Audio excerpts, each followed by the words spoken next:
नमस्कार दोस्तों। दोस्तों कोई ऐसा एग्जाम नहीं होगा जिस एग्जाम में आप ऐसे प्रश्नों को आपने देखा नहीं होगा।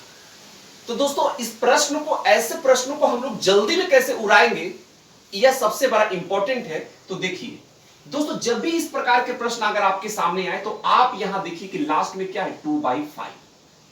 बस दोस्तों यहां आप लिख लीजिए 2 और यहां लिख लीजिए आप 5। इसके बाद क्या करना है दोस्तों, आप यहां से देखिए 1 2 3 4, समझिएगा ध्यान से 1 2 3 4। तो दोस्तों आप यहां 4 डैश दे दीजिए, ठीक है।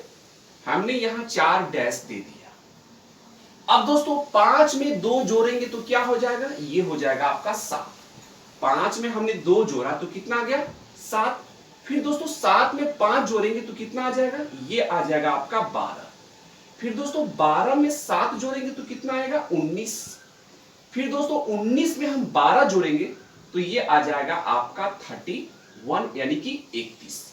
अब दोस्तों फाइनली हो गया, आपका कंप्लीट हो गया इस प्रश्न को सॉल्व करना, और फाइनली आपका आंसर हो गया ये 19 यानी 19 और ये 31। यही दोस्तों आपका फाइनली आंसर आपका निकल कर आ गया। तो दोस्तों आप ऐसे प्रश्नों को सेकेंडों में उड़ाएंगे, है कि नहीं। तो दोस्तों इस वीडियो में हम आपको जितने भी इस प्रकार के प्रश्न पूछे जाते हैं, जितना भी उल्टा सीधा प्रश्न पूछे जाते हैं, उन सभी प्रश्नों को ऐसे ही आप सेकेंडों में उड़ाएंगे। तो आइए एक एक करके सभी प्रश्नों को देखते हैं मेरे भाई। एक और ऐसे प्रश्नों को देख लेते हैं दोस्तों। लास्ट में फाइनल जो दिया है उसे आप लिख लीजिए, क्या है 2/3 यह है। तो दोस्तों आप लिख लीजिए 2 3। इसके बाद दोस्तों यहां से आपको काउंट करना है 1 2, तो 2 आपको डैश दे देना है, ठीक है। इसके बाद दोस्तों 3 और 2 को जोड़िए, कितना आ जाएगा 5। 5 और 3 को जोड़िए, कितना हो जाएगा 8। हो गया। अब दोस्तों क्या हो गया कि आपका आंसर जो होगा वो हो जाएगा 5/8। ये 5/8 ये आपका फाइनली आंसर आपका निकल कर आ गया। तो दोस्तों ऐसे ही आप बहुत जल्दी सेकेंडों में ऐसे बड़े बड़े प्रश्नों को आप जल्दी सॉल्व करेंगे। देखते हैं अगले प्रश्न को, अगले टाइप को देखिए। अब दोस्तों अगले प्रश्न को देखिए, और अगले प्रश्न में आपको चेंजिंग लग रहा होगा, क्योंकि अगले प्रश्न में दोस्तों, इस प्रश्न में आप देख रहे हैं कि सभी में नंबर अलग अलग है। लेकिन इसके पहले वाले जो प्रश्न थे दोस्तों, उसमें क्या थे कि सभी में 1 1 था, लेकिन यहाँ 1 नहीं है। अब क्या करेंगे, तो डोंट वरी, बहुत ईजी है, सब कुछ वही काम करेंगे, थोड़ा सा चेंजिंग है। लास्ट में जो दोस्तों आपका 2/5 लिखा हुआ है, इसे तो आपको लिखना है। तो हमने यहां लिख दिया 2 5, ठीक है। मैंने क्या लिख दिया 2 5 2 5। इसके बाद काउंट करेंगे 1 2 3, तो आपको 3 डैश देना है, जैसे हम पहले देते थे वही काम यहां भी करेंगे। अब दोस्तों ये काम कीजिएगा, यहां अपने मन से यहां लड्डू लेते चलिए। लड्डू क्यों लेना है आपको समझ में आ जाएगा। अब दोस्तों ये 3 जो है, इस 3 को आप यहां लिख लीजिए। फिर इसके बाद क्या है, 3 के बाद यहां 1 है जिसे हम डैश काउंट किए थे। 3 के बाद यहां 1 है तो 1 ले लीजिए। 1 के बाद क्या है 2, और उसके बाद तो अब आगे कुछ है ही नहीं, तो वहां लिखने की कोई जरूरत नहीं। यहां तक तो समझ लिए हम लोग। अब दोस्तों 5 में 3 से मल्टीप्लाई करें, कितना आएगा 15 आएगा, और 15 में 2 जोड़ देंगे, कितना हो जाएगा 17। समझिएगा, ये 5 और 3 को मल्टीप्लाई किए मेरे भाई, ये 5 और 3 को मल्टीप्लाई किया हमने और 2 को जोड़ दिया, तो कितना आ गया 17 आ गया। कितना आ गया 17। फिर दोस्तों 17 में 1 जोड़ी, 17 में 1 से मल्टीप्लाई करिए, 17 में 1 से मल्टीप्लाई कीजिए और 5 को जोड़ दीजिए, तो कितना आ जाएगा 17 5 22 हो जाएगा। इसी प्रकार दोस्तों यहां हम 22 लिख लेंगे। अब दोस्तों 22 में 2 से मल्टीप्लाई करेंगे तो कितना आ जाएगा 44 होगा। 22 में 2 से मल्टीप्लाई करेंगे, 22 में 2 से मल्टीप्लाई करेंगे और उसके बाद 17 को जोड़ देना है, ठीक है। 22 में 2 से यानी इसके ऊपर वाले से मल्टीप्लाई करना है और इसके पहले वाले को ऐड कर लेना है। तो 22 में 2 से मल्टीप्लाई करेंगे 44 आएगा, और 44 में 17 को ऐड कर देंगे तो यह हो जाएगा 61। तो यहां 61 हो गया। अब दोस्तों इसके ऊपर कुछ है ही नहीं, तो आगे आपको प्रोसेस नहीं करना है, काम आगे नहीं करना है, यहीं तक आपको करके छोड़ देना है। अब आंसर क्या होगा इसे समझिए। तो दोस्तों आंसर वही होगा जैसे पहले करते थे। ये 22 और ये 22 में आपका 61 1 यानी 61, यानी 22/61 आपका आंसर निकल कर आ जाएगा। अब दोस्तों इसके पहले वाले जो प्रश्न थे दोस्तों, यही काम उसमें भी करते थे। यहां हम 1 1 रहता था तो दोस्तों 1 से हम मल्टीप्लाई करेंगे तो वही बात आएगा ना। इसीलिए दोस्तों हम डायरेक्ट क्या करते थे कि ऐड करते जाते थे, मल्टीप्लाई नहीं करते थे। तो दोस्तों काम दोनों में सेम है। तो वहां 1 रहता था इसलिए हम मल्टीप्लाई नहीं करते थे। क्यों नहीं करते थे? क्योंकि 1 से मल्टीप्लाई जब आप करेंगे तो वही आएगा, सेम आएगा, है कि नहीं। तो दोस्तों 1 जब रहेगा यानी 1 1 जब रहेगा तब तो डायरेक्ट आप ऐड करते जाएंगे, और नंबर जब चेंज रहेगा तो हमने आपको यहां बता ही दिया। तो ऐसे ही दोस्तों इस viral magic best simplification tree का यूज करके आप ऐसे प्रश्न को उड़ा देंगे सेकेंडों में। तो आइए दोस्तों और भी जितने भी प्रश्न इस प्रकार के पूछे जाते हैं सभी प्रश्नों को हम लोग देखते हैं। अब दोस्तों इस प्रश्न को देखिए, ये माइनस है, इसके पहले थे क्या थे, प्लस थे। अब यहां माइनस वाला जब आ जाए तब क्या करेंगे? तो डोंट वरी, बहुत इजी है, सेकेंडों में ही उड़ाएंगे। करना क्या है, लास्ट में जो संख्या है जो हम पहले करते थे वो करेंगे। 3/5 है तो पहले हमें 3 लिखना है, फिर इसके बाद 5 लिखना है। बहुत प्यार से हम आपको समझा रहे हैं।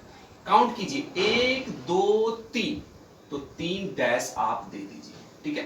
3 डैश हमने दे दिया। अब दोस्तों करेंगे क्या, समझिएगा ध्यान से, क्योंकि यहां प्लस नहीं है, माइनस है मेरे भाई। तो माइनस है तो 3 में से 5 नहीं घटाएंगे, 3 में से 5 नहीं घटाएंगे, 5 में से 3 घटाएंगे। तो 5 में से हम यहां 3 घटाएंगे तो क्या आएगा, 2। तो यहां मैंने 2 लिख लिया। अब दोस्तों 2 में से 5 घटाएंगे, तो 2 में से 5 को घटाएंगे तो ये आ जाएगा -3। 2 में से 5 घटाएंगे तो -3 आएगा, तो इसे -3 को हमने यहां लिख दिया। अब दोस्तों करेंगे क्या, -3 में से -2 को माइनस करना है, -3 में से 2 को माइनस करना है ना, तो -2। तो ये -3 -2 क्या हो जाएगा, -5। तो यहां हमने -5 लिख लिया। यहां तक तो आप लोग समझ लिए। अब क्या करना है, इसे समझिए, कुछ नहीं करना है, हो गया कंप्लीट काम। तो आंसर क्या होगा, यह इंपॉर्टेंट बात है नहीं। तो -3 ये हो जाएगा -3/-5। तो माइनस से माइनस आपका कट गया, तो आंसर क्या आएगा आपका, आंसर आ जाएगा 3/5। तो कुछ नहीं करना था, थोड़ा सा चेंजिंग करना है। और माइनस कैसे करना है ये भी हमने आपको बता दिया कि 3 में से 5 नहीं घट, 3 में से 5 नहीं, 5 में से 3। तो ऐसे ही सेकेंडों में माइनस और प्लस हो, सेकेंडों में ही उड़ाएंगे। देखते हैं अगले टाइप के प्रश्न को जो आपके एग्जाम में आपको परेशान करते हैं। तो आइए देखते हैं एक बार फिर से दोस्तों इस प्रश्न को देखते हैं। नंबर जब चेंज, जब 1 1 नहीं रहे तब क्या करेंगे। तो ऐसे हम आपको ये बता दिए करना क्या है। जो दोस्तों ये 2/4 है, इसे आपको पहले तो लिखना है। इसके बाद 1 2 काउंट कीजिए, तो 2 है तो 2 बार ऐसे डैश दे दीजिए। अब दोस्तों देखिए, यहां लड्डू दे दीजिए, ये 3 है तो इस 3 को यहां लिखिए, और इस 5 को यहां लिखिए, और आगे तो कुछ है ही नहीं तो छोड़ दीजिए। अब दोस्तों 4 में 3 से गुना करिए, कितना आएगा, 4 में 3 से गुना करिए, कितना आएगा, 12। और ये इस 2 को जोड़ दीजिए तो कितना हो जाएगा, 4 3 12, 4 3 12, 2 14 आपका आ गया। यहाँ 14 आप लिख दीजिए, हो गया। अब दोस्तों 14 में 5 से गुना करना है, तो 14 में 5 से आप गुना कीजिए, और इसके पहले क्या है, 4, तो 4 को जोड़ दीजिए। तो 14 5 70, 4 क्या हो जाएगा, ये हो जाएगा 74। तो 74 को आपको यहाँ लिख लेना है। अब दोस्तों इसके आगे क्या है, लड्डू है, तो लड्डू है तो आगे जाना तो बेकार है, कुछ नहीं, आगे आपको जाना नहीं है। ऐसा नहीं दिमाग लगाइएगा कि 74 में अब 0 से गुना करेंगे सर तो 0 हो जाएगा, इतना नहीं सोचना है। क्योंकि आपको सिर्फ इतना देखना है कि भाई इसके आगे तो कुछ है ही नहीं, तो आपको आगे नहीं जाना है, यहीं आपको स्टॉप हो जाना है। तो यहां हम स्टॉप हो गए, तो आंसर क्या होगा, इस पर आ जाइए अब। तो ये 14 और ये 74 आपका नीचे आ गया। चाहे तो आप इसे छोटा कर सकते हैं, तो कैसे करेंगे छोटा, तो देखिए दोस्तों, ये आपका हो जाएगा 7 दूना 14, और ये हो जाएगा 3 दूना 6, 7 दूना 14, यानी कि 37 बार में ये कट गया।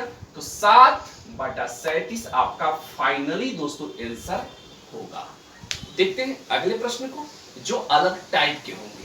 अब दोस्तों इस प्रश्न को देखिए, ये चेंज हो गया फिर यहां, तो चेंज क्या हुआ, तो दोस्तों यहां आप 1 देख रहे हैं कि 1 आ गया आपका, यहां से 1 + 1/1 ऐसे करके।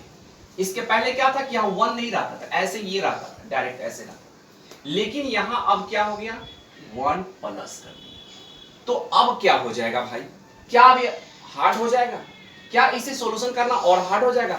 बिल्कुल नहीं, डोंट वरी, बहुत इजी है दोस्तों। ये 2 जो बाई 3 है, इसे जो आप लिखते हैं वैसे ही आप लिखिए। इसके बाद काउंट कीजिए 1 2 3, तो लिख दीजिए 1 2 3, लिख लिए।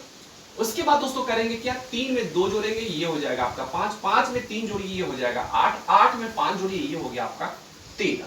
तो भाई काम तो वही कर रहे हैं, कुछ एक्स्ट्रा नहीं कर रहे हैं। लेकिन दोस्तों अब यहां आंसर आपका 8/13 नहीं होगा, क्योंकि यहां 1 प्लस करके है। तो क्या होगा, तो ये आपका उल्टा हो जाएगा, ये हो जाएगा 13, यानी 13/8 हो जाएगा। 8/30 नहीं होगा, 13/8 हो जाएगा। क्यों? क्योंकि यहां 1 प्लस है। तो दोस्तों ये आपका 13 यानी 13/8 आपका करेक्ट आंसर। उम्मीद करता हूं दोस्तों कि जो भी प्रश्न हम आपको बताए, ये सभी प्रश्न आपको अच्छे ढंग से समझ में आ गया होगा। तो दोस्तों इस वीडियो में हम आपको संपूर्ण जो भी इस प्रकार के सिंप्लीफिकेशन एग्जाम में पूछे जाते हैं, सभी प्रश्नों को एक एक करके हमने आपको बताया। दोस्तों अगर अच्छा लगा है और अभी तक आपने इस चैनल को सब्सक्राइब नहीं किया है, तो आप सभी से हमारी एक रिक्वेस्ट है कि नीचे दिए गए सब्सक्राइब के ऑप्शन को क्लिक करके चैनल को सब्सक्राइब करके हमें सपोर्ट जरूर करें, और लाइक करें और कमेंट करके हमें जरूर बताएं। मिलते हैं अगले वीडियो में। जय हिंद, वंदे मातरम।